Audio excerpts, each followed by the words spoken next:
Hey, business math guys. Trying to pop in and get a video for you. I know the videos online are a little long and dry. I'm so sorry about that. At least you have something.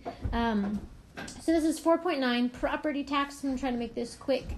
Get through a couple things. Your homework will be exactly like the problems we do in this video. So follow along with them. Even pause at the end of those sections and try the homework problems that we do, and hopefully this will be pretty simple for you on that. Your assessment at the end of the week will have things very similar to what we're doing here. Okay, so property tax. What is property tax? Basically, if you own any building, let's say you bought a house, you bought a building for your business, you need to pay property tax or real estate tax on that. Those are the same thing. The government says, hey, you own this, so as a citizen of the United States, you owe us money. You're going to pay a tax on owning that. Just like you pay a tax every time you go to the store and you buy something, that's sales tax. This is property tax. And it's based on the assessed value of your home or of your business. And then there's a certain percentage depending on where you live in the community. This is a very simplified version of that. But actually, before we get to this chart, I'm going to show you here. And your property tax is equal to your tax rate times your assessed value. So you can go online right now and actually find the total assessed value for your home. If you live in it, if you are renting it, doesn't matter. Any property, you could find what the assessed value is. And that, if you do updates and things like that, you need to get your home reassessed and different values. There's a lot of things that go into that, but that's not important right now. Once you find that, then you can come look at this chart here that we have. This is actually for 2020. Part of the reason I want to go over this with you is because your videos that you're watching otherwise are made in like 1990. So here we go. This is our updated version. 2020. This just came out. They're very similar to what they were before, but depending on your district or the township in which you live, you pay a different county tax. There's a borough tax. These are the mills right here, and we'll talk about those a little bit, or total millage here. You'll recognize that. And so anyway, let's come down here for the city of Meadville. You would take these numbers here to pay your county tax. You would take these numbers here to pay your city tax and your school tax. So this is the column that you would look at if you bought a house in the city of Meadville. And you'll recognize that there are, actually that's the, so if you see here, that didn't change for 2020 and it didn't change for 2020 either. This is actually the number for the school tax based from last year. They don't have this year's out, but it's probably going to be the same or very close to it. Okay, so every year, if you own a property, you pay county tax, and you pay city tax, and you pay school tax. So if your home value is, let me get my stylus on here a little bit. If your home value is $100,000, then you're going to multiply that by your tax rate. That's your assessed value times this tax rate right here, and that's going to equal your property tax. But you have to be really careful because this here is in a mills, and so you really have to move. You're essentially dividing by 1,000. Mil means 1,000, and so we have to move this decimal place 3 places before we can even multiply that. But we'll get to that. So you would multiply that by 0.02185, and that would be your property tax for the county. But you also have to pay the city. So you would multiply this by, I'm going to move this decimal place 3 spots. Oops, I forgot my 1. Okay. And then you would, that's your assessed value. You also have to pay school tax. All right. So you can see if you live in a different spot, like, goodness gracious, this is a huge amount of school tax for living in the city of Meadville. If you lived in Woodcock Township, 7.0. I mean, these are hundreds of dollars different because you live on a different side of town. So we're looking at buying a house in Meadville, and the taxes are a little bit higher. If you were to get into West Mead Township, which I don't see that on here, this is like not actually alphabetical. Look at the difference, guys. Like, this is a significant difference for your county tax and things like that. So anyway, something to think about when you're buying a building. Move that 3 decimal places, 6, 1. Okay, so you would multiply all of those, and then you would add that up, and you would have to consider, this is how much, I mean, you're paying a mortgage, or you're paying a loan for your property. My guess is you probably have a mortgage on a property for a business, but you would also have this amount, the sum of these three amounts, that you have to pay every year. And some of them are in the fall, some of them are in the spring. But if you don't account for that, like, this is going to be thousands of dollars, probably $2,000-$3,000. And so probably just two. You'll have to really consider that. Okay? All right, so I can multiply this pretty quickly with my number. This is 1, 2, 3, 4, 5 decimal places. 1, 2, 3, 4, 5. All right, so let me pause this and get that to you. All right, so it's pretty easy when you have a assessed value of this. Your assessed value is not necessarily how much you spent on that building. Your assessed value is usually significantly less than that. It's just what they would calculate and say it's worth. Not necessarily worth it. It's a little bit different. So anyway, I mean, we're looking, if you had this would probably be a commercial building would be assessed at something like this. Like, that's almost $10,000 that you need to account for. So think about that. Divide it by 12 and say, this is how much I'm going to set aside every month so I'm ready to pay my taxes. Because what you don't want to happen is not pay your taxes and the IRS comes for you and you lost your building and you're bankrupt, and not a good situation. All right, so let's go to our chart. We've got a tax rate as a percent, tax rate per 100, per 1,000, and tax rate in mils. All right, so I would always be given one of these four things so that I have something to work with. Okay, so the first one here we're going to look at this is number 1 on page 391. If I had 3.2%, the first thing I need to do is turn this amount into a decimal. If I'm going to represent it as a percent, or if I'm going to, this is it represented as a percent. If I'm going to multiply it and turn it into a tax rate per 100, I'm going to need to turn it into a percent first and then multiply it by 100 as a decimal first, excuse me. So I'm going to move this 2 places to the left. That's dividing by 100. Don't forget that step. It's crucial. Okay, divide by 100, and then we're going to multiply by 100. Okay, so really in this case, per 100, you can just drop the percent sign. But I'm going to show you the steps, but that's only because of the unique situation here. Now, this part is going to be in dollars. Okay, so your tax rate per 100, you're paying $3.20 for every $100 that something is assessed. Make sense? Well, we don't always want to talk about hundreds because sometimes buildings are worth so much that you want to talk about it per 1,000.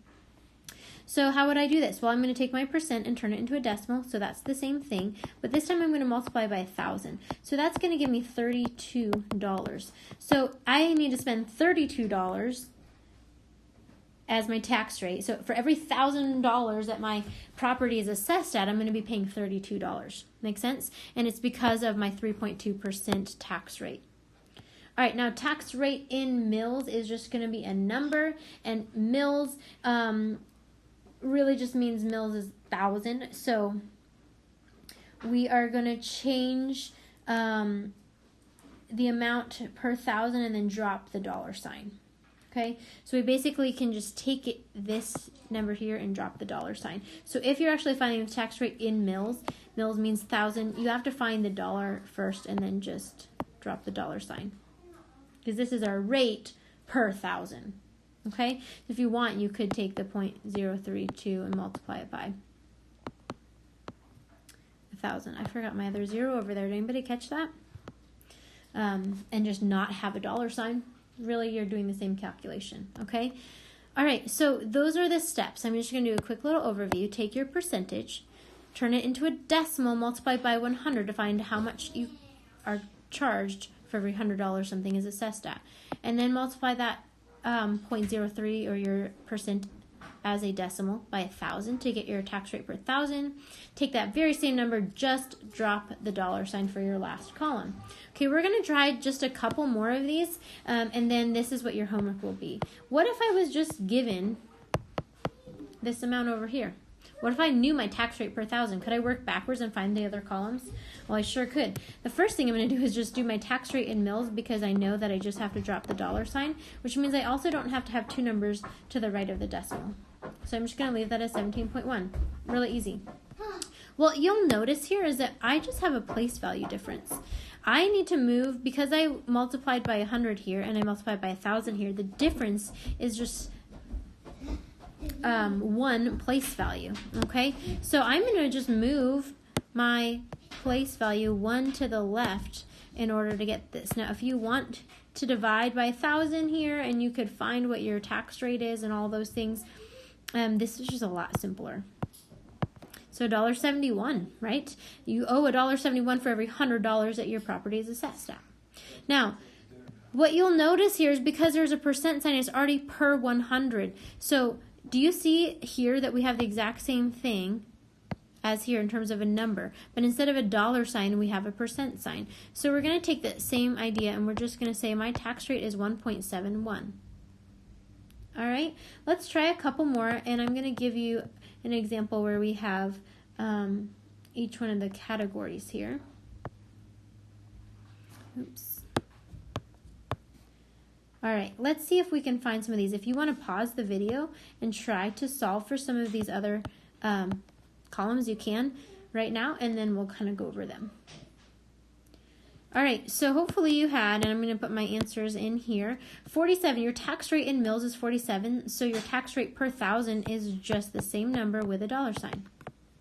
Okay, now I need to move my decimal place 1 to the left because I am essentially dividing by 100 here to get my tax rate per 100 instead of per 1,000. So I'm going to owe $4.70 for every $100 my property is assessed at.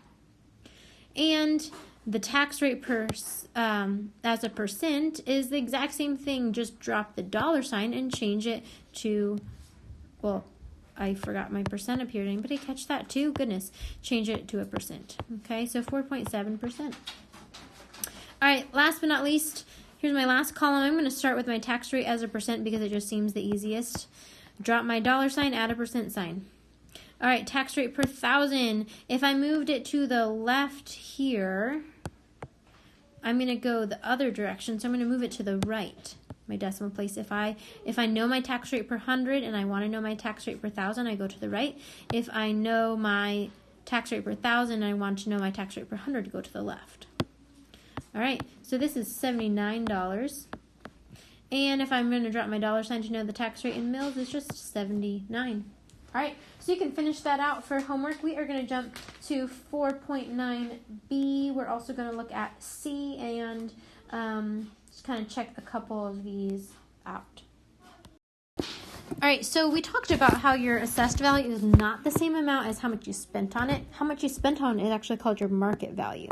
So if you bought a property for $100,000, depending on what the assessment percent is, that's how much your property is going to be assessed at. All right, so all we have to do is take our market value here and we're just going to multiply it by our percent. If you have a percent symbol on your calculator, great, but otherwise you need to convert this, divide it by 100 and make sure it's a decimal first. So I'm just going to take $100,000 and I'm going to multiply it by 6/10, and I'm going to put my answer here. I'm going to have $60,000. Okay, let's say my market value, I'm going to abbreviate here, is $96,000. And my percent of assessment is going to be 25%. Okay, step 1, turn it into a decimal. Then I'm going to multiply the 2 in order to find my assessed value. All right, so your assessed value is going to be, in this case, plug this into your calculator, your assessed value. Anybody get it? $24,000. Okay, that's your section B. Really pretty simple. Okay, for section 4.9C, you're going to have to do the exact same thing, except you have one more step. Okay, so let's try one more of those, and then we'll do a second step, and we'll be done. All right, so let's take the same amount. Let's say our market value is $75,000. We need to do the same thing. If I have a 65% of assessment, I'm going to turn it into a decimal first, right? Oops, wrong thing here. Divide by 100. Okay, when I multiply those two, I should get 48,750. Now I'm going to multiply it by my tax rate, but remember it's a percent, and so I'm going to convert that to a decimal first, which means I'm just going to divide by 100, 0.032. I can multiply those two together. Let's see, 48,750 times 0.032 gives me $1,560. That is going to be my property tax. Okay? There's my property tax. That's all you have to do for 49.C. All right. Well, feel free to reach out. I hope this helped a little bit. Read through the examples in the book. Let me know if you have some questions.